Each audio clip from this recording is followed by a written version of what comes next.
Assalamualaikum warahmatullahi wabarakatuh.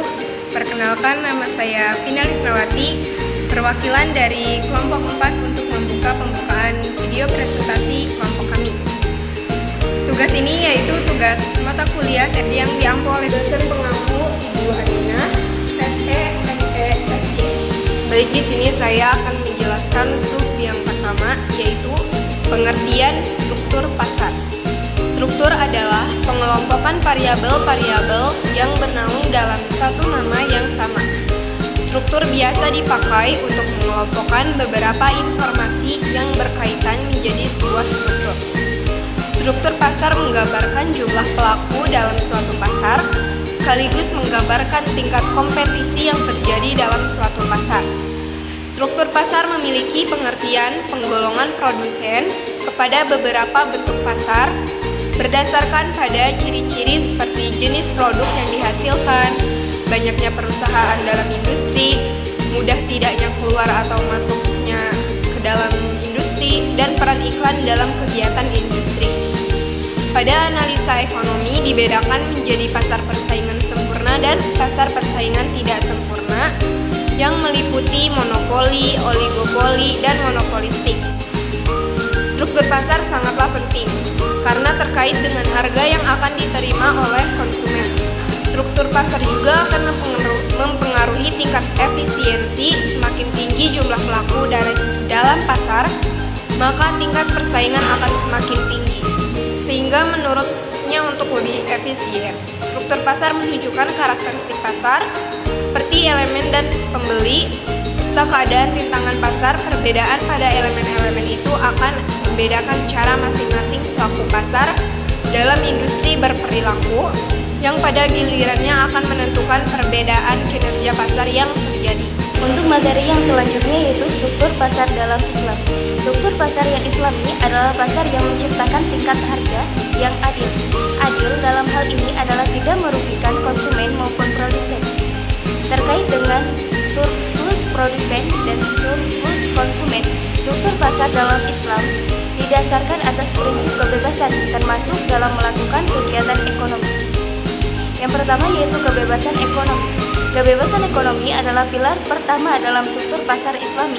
Kebebasan ini berdasarkan pada ajaran Islam yang meliputi pertanggungjawaban dan kebebasan. Sejarah kebebasan ekonomi dalam masyarakat Islam dengan contoh pertanggungjawaban dan kebebasan. Prinsip pertanggungjawaban individu merupakan hal yang mendasar dalam ajaran Islam yang ditekankan oleh Al-Quran dalam berbagai ayat dan perbuatan dan perkataan Nabi Muhammad SAW. Prinsip dari pertanggungjawaban individual ini disebutkan dalam berbagai konteks dan kesempatan secara berbeda sebagai berikut. Yang pertama yaitu setiap orang akan dihisab secara individu, dan ini diterapkan pada Nabi Muhammad SAW. Tidak ada cara bagi seseorang untuk menebus perbuatan jahatnya kecuali dengan mencari keridhaan Allah dan melakukan amal baik. Yang kedua yaitu tidak ada konsep dosa turunan dan mempertanggungjawabkan kesalahan orang lain. Yang ketiga yaitu tidak ada perantaraan dalam hubungan langsung dengan Allah. Nabi sendiri adalah seorang utusan atau perantaraan tuntutan Allah untuk disampaikan pada manusia. Permintaan maaf harus disampaikan langsung kepada Allah. Yang keempat yaitu setiap individu mempunyai hak penuh untuk berpedoman langsung dengan sumber-sumber hukum Islam, Al-Quran, dan hadis. Selanjutnya yang kedua, sejarah kebebasan ekonomi dalam masyarakat Islam. Di sepanjang sejarah masyarakat Islam, kebebasan ekonomi dijamin oleh tradisi masyarakat sebagai sistem hukumnya.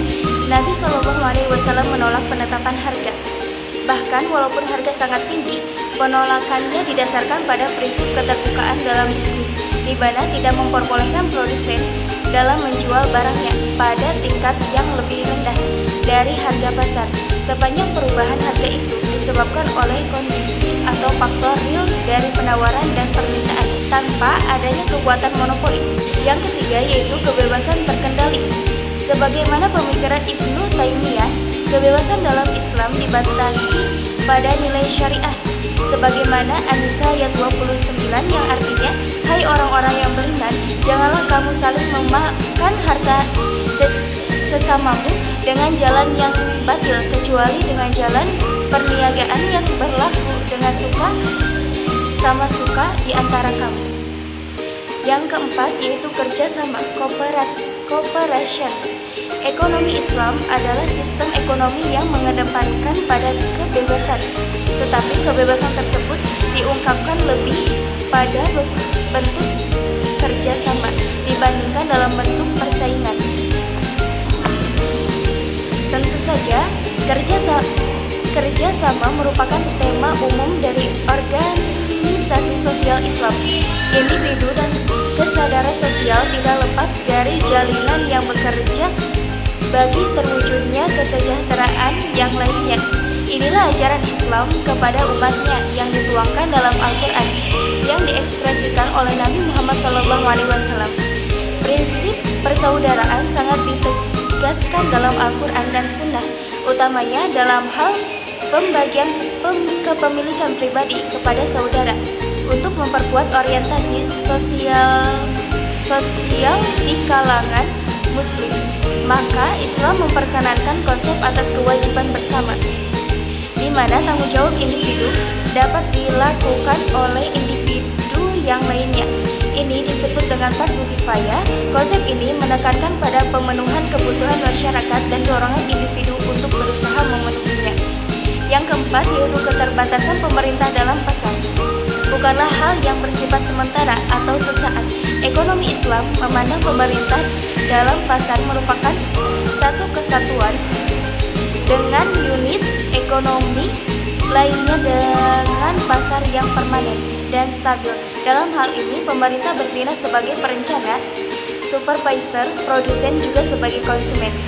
Yang pertama, pemerintah Islam akan menempatkan dirinya sebagai perencana dan pengorganisasinya. Untuk memenuhi rencana produksi, pemerintah dapat melakukan redistribusi pekerja di antara sektor industri dengan berbasis kuota. Jika kebebasan memilih masyarakat atas pekerja gagal mempertemukan syarat yang direncanakan. Yang kedua, perusahaan publik memainkan peranan penting dalam sistem ekonomi Islam. Perusahaan publik yang melakukan distribusi dari satu pihak ke pihak lainnya sehubungan dengan barang milik publik. Yang ketiga, aturan pemerintah dalam hubungannya dengan mekanisme pasar merupakan suatu hal yang sangat penting. Jaminan sosial dalam Islam adalah didasarkan pada dua hal. Yang pertama, balasan pertanggungjawaban, dan yang kedua, tuntutan masyarakat atas pendapatan pemerintah. Kemudian yang keempat, keterlibatan pemerintah dalam pasar adalah berkaitan dengan fungsi supervise dan pengawasan melalui dua mekanisme pasar, yaitu satu, kesungguhan dalam mewujudkan tujuan negara. Yang kedua, kontrol dilakukan oleh lembaga independen, yaitu Al-Hizbah, yang berfungsi untuk menegakkan aturan main mekanisme pasar. Untuk materi selanjutnya yaitu persaingan pasar sempurna dalam Islam. Mekanisme pasar yang Islami menurut Ibnu Taimiyah haruslah memiliki kriteria tersebut. Yang pertama, orang-orang harus bebas untuk masuk dan keluar pasar. Yang kedua, tingkat informasi yang cukup mengenai kekuatan pasar dan barang dagangan adalah perlu. Yang ketiga, unsur-unsur monopolistik harus dilenyapkan dari pasar sehingga segala bentuk kolusi antara kelompok para penjual dan pembeli tidak diperbolehkan. Yang keempat, homogenitas dan standarisasi produk sangat dianjurkan ketika menjadi pemalsu produk, penipuan dan kecurangan dalam mempresentasikan barang-barang tersebut. Dan yang kelima yaitu setiap penyimpangan dari kebebasan ekonomi yang jujur seperti sumpah palsu, penimbangan yang tidak tepat dikecamkan oleh ajaran Islam. Persaingan tidak sempurna. Pasar persaingan tidak sempurna adalah sebuah jenis pasar dengan jumlah penjual dan pembeli yang tidak sebanding atau tidak seimbang. Bentuk-bentuk pasar persaingan tidak sempurna adalah pasar monopoli, pasar oligopoli, dan pasar monopolistik. Yang pertama yaitu Pasar monopoli. Monopoli adalah pasar di mana hanya ada satu orang penjual dalam pasar. Monopolis memiliki market power yang besar di mana dia dapat menentukan harga barang di pasar. Status seorang penjual sebagai monopolis sangat relatif tergantung tempat, barang substitusi, dan waktu. Yang kedua yaitu pasar monopolistik. Pasar persaingan monopolistik adalah pasar dengan banyak penjual yang menghasilkan barang yang berbeda corak. Pasar ini banyak dijumpai pada sektor jasa dan perdagangan eceran, misalnya jasa salon, angkutan, apotek, dan toko kelontong. Karakteristik pasar ini sama dengan pasar persaingan sempurna, kecuali barang yang dihasilkan tidak homogen. Karakteristik inilah yang melatar belakangi nama persaingan monopolistik. Tapi dilihat dari aspek market power, perusahaan dalam persaingan monopolistik memiliki kekuatan pasar, meskipun tidak sebesar yang dimiliki oleh monopoli.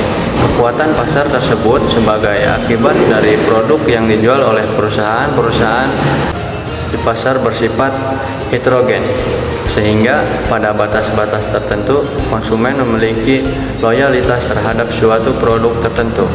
Dan yang ketiga adalah pasar oligopoli.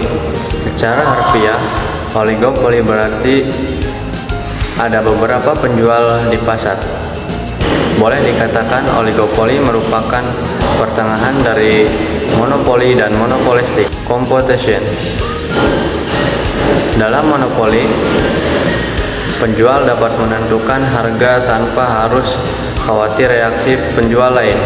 Dalam monopolistik competition, penjual hanya dapat menentukan harga pada kisaran tertentu karena bila ia menjual di luar kisaran tersebut, penjual lain yang menjual barang yang mirip akan merenggut pelanggannya.